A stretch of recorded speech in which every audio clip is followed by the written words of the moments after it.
Love situation at present ಅಲ್ಲಿ ಹೇಗಿದೆ ಅನ್ನೋದನ್ನ ನೋಡೋಣ. ಸರೆಂಡರ್ ಕಾರ್ಡ್ ಅನ್ನ ತಗೊಂಡಿದ್ದೀನಿ. ಸರೆಂಡರ್ ಟು ಪ್ರಯರ್ ಅಂತ ಕೊಡ್ತಾ ಇದ್ದಾರೆ. ನೀವು ಪ್ರಯರಿನ ಕಡೆಗೆ ಹೆಚ್ಚು ಗಮನವನ್ನ ಕೊಡಿ. ಸ್ವಲ್ಪ ದೇವರ ಕಡೆಗೂ ಹೆಚ್ಚು ಗಮನವನ್ನ ಕೊಡ್ಬೇಕಾಗತ್ತೆ.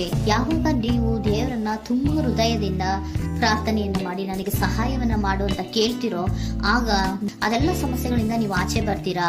ಮಾಡೋದ್ರಿಂದ ದೇವರನ್ನ ನೀವು ಧ್ಯಾನ ಮಾಡೋದ್ರಿಂದ ನಿಮ್ಗೆ ಏನ್ ಸಿಗುತ್ತೆ, ಯಾವುದೇ ರೀತಿಯ ಗೊಂದಲಗಳಿಗೆ ಅಥವಾ ಯಾವುದೇ ರೀತಿಯ ಸಮಸ್ಯೆಗಳು ನಿಮ್ಮಲ್ಲಿ ಇದ್ರೂ ನಿಮ್ಮ ಲವ್ ಲೈಫಿನ ವಿಚಾರವಾಗಿ ನಿಮ್ಗೆ ಆನ್ಸರ್ಗಳು ಸಿಗುತ್ತೆ, ಮತ್ತೆ ಸಪೋರ್ಟ್ ಕೂಡ ನಿಮ್ಗೆ ದೇವ್ರ ಕಡೆಯಿಂದ ಸಿಗುತ್ತೆ ಅನ್ನುವಂತಹದ್ದು ನಿಮ್ಗೆ ಹೇಳ್ತಾ ಇದ್ದಾರೆ. ಅಟ್ ಪ್ರೆಸೆಂಟ್ ಅಲ್ಲಿ ಲವ್ ಸಿಚುಯೇಷನ್ ನಿಮ್ಗೆ ಬಾಟಮ್ ಆಫ್ ದ ಟಚ್ ಬಂದಿರುವಂತಹದ್ದು ರೆಫ್ಯೂಸಿಂಗ್ ಆಫರ್. ಯಾವುದೋ ಕೆಲವೊಂದು ನಿಮ್ಮ ಲವ್ ಲೈಫಿನ ವಿಚಾರವಾಗಿ ಆಫರ್ ಗಳನ್ನ ರೆಫ್ಯೂಸ್ ಮಾಡ್ತಾ ಇರುವಂತಹದ್ದು ಅಥವಾ ಮಿಸ್ಡ್ ಆಪರ್ಚುನಿಟಿ ಅನ್ನುವಂತಹದ್ದು ರೆಪ್ರೆಸೆಂಟ್ ಆಗ್ತಾ ಇದೆ. ಯಾಕೋ ನೀವು ಮಿಸ್ ಮಾಡ್ಕೋತಾ ಇದ್ದೀರಾ ಕೆಲವೊಂದು ಆಫರ್ಸ್ ಗಳನ್ನ ಅನ್ನುವಂಥದ್ದು ರೆಪ್ರೆಸೆಂಟ್ ಆಗ್ತಾ ಇದೆ. ಏನೋ ಒಂದು ರೀತಿಯ ಧ್ಯಾನ ಮಾಡ್ತಾ ಇರುವಂತದ್ದು, ಚಿಂತೆಯನ್ನ ಮಾಡ್ತಾ ಇರುವಂತದ್ದು ರೆಪ್ರೆಸೆಂಟ್ ಆಗ್ತದೆ. ಪಾಸ್ಟಿನಲ್ಲಿ ನಿಮ್ಮ ಲವ್ ಲೈಫಿನ ವಿಚಾರವಾಗಿ ಒಂದು ನ್ಯೂ ಐಡಿಯಾ ಇತ್ತು, ಏನೋ ಒಂದು ರೀತಿಯ ಹೊಸ ಐಡಿಯಾಗಳನ್ನ ಮಾಡ್ಕೊಂಡಿದ್ರಿ. ಲವ್ ಲೈಫಿನ ವಿಚಾರವಾಗಿ ನಿಮ್ಮ ಆಪರ್ಚುನಿಟಿ ಕೂಡ ಚೆನ್ನಾಗಿಯೇ ಇತ್ತು. ಆದ್ರೆ ನಿಮ್ಮ ಲವ್ ಲೈಫಿನ ವಿಚಾರದಲ್ಲಿ ಕಿಂಗ್ ಆಫ್ ಸೋರ್ಸ್, ನೀವೇನನ್ನ ನಿಮ್ಮ ಲವ್ ಲೈಫಿನ ವಿಚಾರವಾಗಿ ಏನನ್ನ ಎಕ್ಸ್ಪೆಕ್ಟ್ ಮಾಡಿದೀರಾ ಪಾಸ್ಟಿನಲ್ಲಿ ಅಂದ್ರೆ ಲವ್ ಲೈಫಿನಲ್ಲಿ ಒಂದು ಕ್ಲಿಯರ್ ಇರಬೇಕು, ಕ್ಲಾರಿಟಿ ಇರಬೇಕು, ಮತ್ತೆ ಯಾವುದೇ ವಿಚಾರ ಕೂಡ ನಿಮ್ಮ ಲವ್ ಲೈಫಿನ ವಿಚಾರದಲ್ಲಿ ಮುಚ್ಚುಮರೆ ಅನ್ನೋದು ಇರಬಾರ್ದು. ಸ್ಪಷ್ಟವಾಗಿರ್ಬೇಕು, ಸ್ಪಷ್ಟವಾಗಿ ಹೇಳ್ಬೇಕು, ಏನ್ ಹೇಳ್ಬೇಕೋ ಅದು ಸ್ಪಷ್ಟವಾಗಿ ಹೇಳ್ಬೇಕು ಅನ್ನುವಂತಹದ್ದು ಎಕ್ಸ್ಪೆಕ್ಟ್ ಮಾಡುವಂತಹದ್ದು ಪ್ರೀತಿಯ ವಿಚಾರದಲ್ಲಿ. ಮತ್ತೆ ಕ್ಲಿಯರ್ ಆಗಿರ್ಬೇಕು.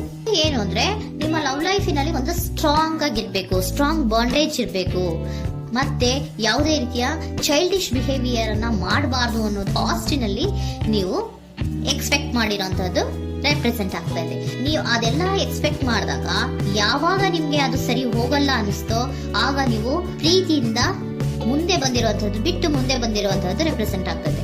ಮೋಸ್ಟ್ ಪ್ರಾಬಬಲಿ ನಿಮ್ಮ ಕೆಲವೊಬ್ಬರಿಗೆ ಈಗ ಆಲ್ರೆಡಿ ಕೆಲವೊಂದು ರೀತಿಯ ಬ್ರೇಕಪ್ ಗಳು ಆಗಿರಬಹುದು, ಕಮ್ಯುನಿಕೇಶನ್ ಇಲ್ಲದೆ ಇರುವಂತಹದ್ದು ರೆಪ್ರೆಸೆಂಟ್ ಆಗ್ತಾ ಇದೆ. ಮೋಸ್ಟ್ ಪ್ರಾಬಬಲಿ ನೀವು ಇವಾಗ ಇಬ್ರು ಕೂಡ ನೀವು ಮಾತಾಡದೆ ಇರುವಂತಹದ್ದು ರೆಪ್ರೆಸೆಂಟ್ ಆಗ್ತಾ ಇದೆ. ಸೊ ಯಾವುದೇ ರೀತಿಯ ಕಾಂಟ್ಯಾಕ್ಟ್ ಅಲ್ಲಿ ಇಲ್ಲದೆ ಇರುವಂತಹದ್ದು ರೆಪ್ರೆಸೆಂಟ್ ಆಗ್ತಾ ಇದೆ. ನೋಡಿ, ಮುಂದೆ ಬರ್ತಾ ಇರುವಂತಹದ್ದು ರೆಪ್ರೆಸೆಂಟ್ ಆಗ್ತಾ ಇದೆ. ಯಾಕೋ ತುಂಬಾ ಬೇಜಾರಲ್ಲಿ ಇರುವಂತಹದ್ದು. ಪಾಸ್ಟಿನಲ್ಲಿ ಕೂಡ ನೀವು ಲವ್ ಲೈಫಿನ ವಿಚಾರವಾಗಿ ಕೆಲವೊಬ್ರು ಬೇಜಾರಲ್ಲಿ ಇರುವಂತಹದ್ದು ರೆಪ್ರೆಸೆಂಟ್ ಆಗ್ತಾ ಇದೆ. ಯಾಕೋ ಕ್ಲಾರಿಟಿ ಇಲ್ಲ, ಕ್ಲಿಯರ್ ಆಗಿರ್ಬೇಕು, ಸ್ಪಷ್ಟವಾಗಿರ್ಬೇಕು. ಏನ್ ಮಾತಾಡಿದ್ರು ಅದರಲ್ಲಿ ಯಾವುದೇ ರೀತಿಯ ಮುಚ್ಚುಮರೆ ಇರಬಾರ್ದು ಅನ್ನೋದು ನೀವು ಎಕ್ಸ್ಪೆಕ್ಟ್ ಮಾಡುವಂತಹದ್ದು. ಪಾಸ್ಟಿನಲ್ಲಿ ಕೂಡ ನಿಮ್ಗೆ ಸ್ವಲ್ಪ ಬೇಜಾರುಗಳಾಗಿರುವಂತಹದ್ದು ರೆಪ್ರೆಸೆಂಟ್ ಆಗ್ತಾ ಇದೆ. ಅಟ್ ಪ್ರೆಸೆಂಟಿನಲ್ಲಿ moon card, 9 of swords, 6 of swords ಬಂದಿದೆ. ಮೂನ್ ಕಾರ್ಡ್ ಏನನ್ನ ರೆಪ್ರೆಸೆಂಟ್ ಮಾಡುತ್ತೆ? ಇಲ್ಯೂಷನ್ ಅನ್ನ ರೆಪ್ರೆಸೆಂಟ್ ಮಾಡುತ್ತೆ, ಕೆಲವೊಂದು ರೀತಿಯ ಭ್ರಮೆಗಳನ್ನ ರೆಪ್ರೆಸೆಂಟ್ ಮಾಡುತ್ತೆ, ಆತಂಕಗಳನ್ನ ರೆಪ್ರೆಸೆಂಟ್ ಮಾಡುತ್ತೆ. ಮತ್ತೆ ನಿಮ್ಮ ಲವ್ ಲೈಫಿನ ವಿಚಾರದಲ್ಲಿ ಯಾವುದೇ ರೀತಿಯ ಸ್ಥಿರವಾಗಿ ಇಲ್ಲ, ಯಾವುದು ಕರೆಕ್ಟ್ ಆಗಿ ಇಲ್ಲದೆ ಇರುವಂತಹದ್ದು ನಿಮ್ಗೆ ರೆಪ್ರೆಸೆಂಟ್ ಆಗ್ತಾ ಇದೆ. ನೆಕ್ಸ್ಟ್ ಕಾರ್ಡ್ ಏನ್ ಬಂದಿದೆ? ಸೆಕೆಂಡ್ ಕಾರ್ಡ್ 9 ಆಫ್ ಸೋರ್ಡ್ಸ್ ಬಂದಿದೆ. ಇದರಲ್ಲೂ ಕೂಡ ನಿಮ್ಗೆ ಆತಂಕ ಇತ್ತು, ಇದರಲ್ಲೂ ಕೂಡ ಆತಂಕ ಇದೆ, ಭಯ ಇದೆ, ಕರೆಕ್ಟ್ ಆಗಿ ನೀವು ನಿದ್ರೆ ಮಾಡ್ತಾ ಇಲ್ಲ, ಯೋಚನೆ ಮಾಡ್ತಾ ಇರುವಂತಹದ್ದು ಈ ಎರಡೂ ಕಾರ್ಡ್ಗಳಲ್ಲೂ ರೆಪ್ರೆಸೆಂಟ್ ಆಗ್ತದೆ. ಇದರಲ್ಲೂ ಆತಂಕಗಳಿದೆ, ಇದರಲ್ಲೂ ಆತಂಕ. ಅಟ್ ಪ್ರೆಸೆಂಟಿನಲ್ಲಿ ಕೆಲವೊಂದು ರೀತಿಯ ವಿಚಾರಗಳಲ್ಲಿ ಭಯವನ್ನ ಪಡ್ತಾ ಇರುವಂತಹದ್ದು ರೆಪ್ರೆಸೆಂಟ್ ಆಗ್ತಾ ಇದೆ. 6 ಆಫ್ ಸೋರ್ಡ್ಸ್ ಕೂಡ ಏನಾಗ್ತಾ ಇದೆ? ಮೂವಿಂಗ್ ಆನ್, ಮುಂದೆ ಹೋಗ್ತಾ ಇರುವಂತಹದ್ದು, ಬೇಜಾರಿಂದ ನೀವು ಮುಂದೆ ಹೋಗ್ತಾ ಇರುವಂತಹದ್ದು ರೆಪ್ರೆಸೆಂಟ್ ಆಗ್ತಾ ಇದೆ. ಅಟ್ ಪ್ರೆಸೆಂಟಿನಲ್ಲಿ ಯಾವುದೇ ರೀತಿಯ ಸಮಾಧಾನದಿಂದ ಇದ್ದಿರುವಂತಹದ್ದು ಈ ರೀಡಿಂಗ್ ಗಳಲ್ಲಿ ಕಾಣಿಸ್ತಾ ಇಲ್ಲ. ಓಕೆನಾ? ಟೇಕ್ ಇಟ್ ರೆಸೋನೇಟ್, ನಿಮ್ಗೆ ರೆಸೋನೇಟ್ ಆದ್ರೆ ಮಾತ್ರ ತಗೊಳ್ಳಿ. ನೆಕ್ಸ್ಟ್ ಕಾರ್ಡ್ ಇಮಿಡಿಯೇಟ್ ಫ್ಯೂಚರ್ ನ ಬಗ್ಗೆ ನೋಡೋದಾದ್ರೆ ನೈಟ್ ಆಫ್ ಸೋರ್ಡ್ಸ್ ಬಂದಿದೆ. ಅಂದ್ರೆ ಈ ಕೆಲವು ಬೇಜಾರುಗಳಿಂದ ಏನ್ ಈ ಮೂವ್ ಆನ್ ಆಗ್ತಾ ಇದಿರಲ್ವಾ, ಕೆಲವೊಂದು ವಿಚಾರಗಳನ್ನ ಕ್ವಿಕ್ ಥಿಂಕಿಂಗ್ ಅನ್ನ ಮಾಡಿ ನೀವು ಮುಂದೆ ಬರುವಂತಹದ್ದು, ಕೆಲವೊಂದು ಆಕ್ಷನ್ಸ್ ಗಳನ್ನ ತಗೊಳ್ಳುವಂತಹದ್ದು ರೆಪ್ರೆಸೆಂಟ್ ಆಗ್ತಾ ಇದೆ. ನಿಮ್ಮ ಲವ್ ಲೈಫಿನ ವಿಚಾರವಾಗಿ ಕ್ವಿಕ್ ಥಿಂಕಿಂಗ್ ಅನ್ನ ಮಾಡಿ ಏನ್ ಮಾಡ್ಬೇಕು, ಹೇಗ್ ಮಾಡ್ಬೇಕು ಅಂತ ಕ್ವಿಕ್ ಥಿಂಕ್ ಅನ್ನ ಮಾಡಿ ನೀವು ಮುಂದೆ ಬರುವಂತಹದ್ದು, ಮತ್ತೆ ಕೆಲವೊಂದು ರೀತಿಯ ಆಕ್ಷನ್ ಗಳನ್ನ ತಗೋತಾ ಇರುವಂತಹದ್ದು ರೆಪ್ರೆಸೆಂಟ್ ಆಗ್ತಾ ಇದೆ.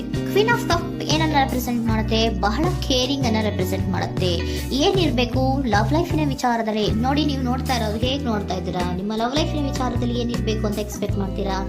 ಸ್ವಲ್ಪ ಸ್ಟೇಬಲ್ ಆಗಿರ್ಬೇಕು, ಬಹಳ ಕೇರಿಂಗ್ ಇರ್ಬೇಕು, ಎಮೋಷನಲ್ ಇರ್ಬೇಕು ಅದರಲ್ಲಿ ಅನ್ನುವಂಥದ್ದು ನೀವು ಎಕ್ಸ್ಪೆಕ್ಟ್ ಮಾಡುವಂಥದ್ದು.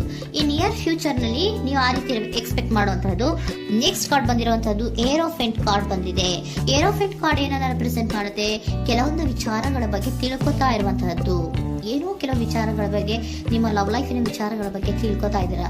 ಏನಾಗಿದೆ, ಹೇಗಾಗಿದೆ, ಸ್ವಲ್ಪ ಆಕ್ಷನ್ಸ್ ಅನ್ನ ತಗೋಬೇಕು ಅಂದ್ರೆ ನಾನು ಸ್ವಲ್ಪ ಕೇರ್ ಅನ್ನ ಮಾಡಬೇಕು, ಸ್ಟೇಬಲ್ ಆಗಿರ್ಬೇಕು ಅಂದ್ರೆ ಸ್ವಲ್ಪ ನಾನು ಕೇರ್ ಅನ್ನ ಮಾಡಬೇಕು, ಆಕ್ಷನ್ ಅನ್ನ ತಗೋಬೇಕು ಅನ್ನೋಂತಹ ನಿರ್ಧಾರಗಳನ್ನ ನೀವು ಮಾಡ್ತಾ ಇರುವಂತದ್ದು ರೆಪ್ರೆಸೆಂಟ್ ಆಗ್ತಾ ಇದೆ. ಹಾಗಿದ್ರೆ ಏಂಜಲ್ ಗೈಡೆನ್ಸ್ ಏನ್ ಕೊಡ್ತಾರೆ? Are you ready? ನೀನು ರೆಡಿಯಾಗಿದ್ದೀರಾ ನೀವು ಅಂತ ಕೇಳ್ತಾ ಇದ್ದಾರೆ ಏಂಜಲ್ಸ್ಗಳು. ಅಂದ್ರೆ ಏನು, ನೀನ್ ಇಲ್ಲೇ ಕುತ್ಕೊಂಡು ಅಳ್ಕೊಂಡು ಬೇಜಾರು ಮಾಡ್ಕೊಂಡು ಕುತ್ಕೊಳ್ಳೋದು ಬೇಡ, ಸ್ವಲ್ಪ ನೀನು ಮುಂದೆ ಮೂವ್ ಆಗು.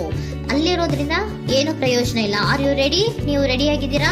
With in the next few weeks, ಕೆಲವೊಂದು ವೀಕ್ಗಳಲ್ಲಿ, ಕೆಲವೊಂದು ವಾರಗಳಲ್ಲಿ ನೀವು ಏನಾಗ್ತೀರಾ?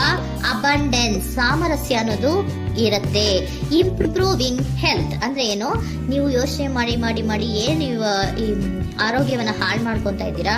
ಸೊ ಇಂಪ್ರೂವಿಂಗ್ ಹೆಲ್ತಿನ ಕಡೆಗೆ ಗಮನವನ್ನ ಕೊಡಿ. ಆತಂಕವನ್ನ ಮಾಡ್ಕೊಂಡು ಭಯವನ್ನ ಪಡ್ಕೊಂಡು ಮುಂದೆ ಹೋಗ್ಬೇಕಲ್ಲ ಅಂತ ನೀವು ದಿನ ಹೆಂಗೆ ಕಾಲವನ್ನ ಮುಂದೆ ಹಾಕ್ತಾ ಇದ್ರೋ, ಅದಕ್ಕೆ ಏನ್ ಹೇಳ್ತಾ ಇದ್ದಾರೆ? Are you ready? ಮುಂದೆ ಬರೋದಕ್ಕೆ ನೀನ್ ರೆಡಿ ಆಗು. ಅಲ್ಲೇ ಕೂತಿರೋದ್ರಿಂದ ಯಾವುದೇ ರೀತಿಯ ಪ್ರಯೋಜನ ಇಲ್ಲ. ಸ್ವಲ್ಪ ನಿಮ್ಮ ಹೆಲ್ತಿನ ಕಡೆಗೆ ಗಮನವನ್ನ ಕೊಡಿ. ಸಮೃದ್ಧಿ ಅನ್ನೋದು ಬಂದೇ ಬರುತ್ತೆ, ಸಾಮರಸ್ಯ ಅನ್ನೋದು ಇದ್ದೇ ಇರುತ್ತೆ ಅನ್ನೋದು ಹೇಳ್ತಾ ಇದ್ದಾರೆ.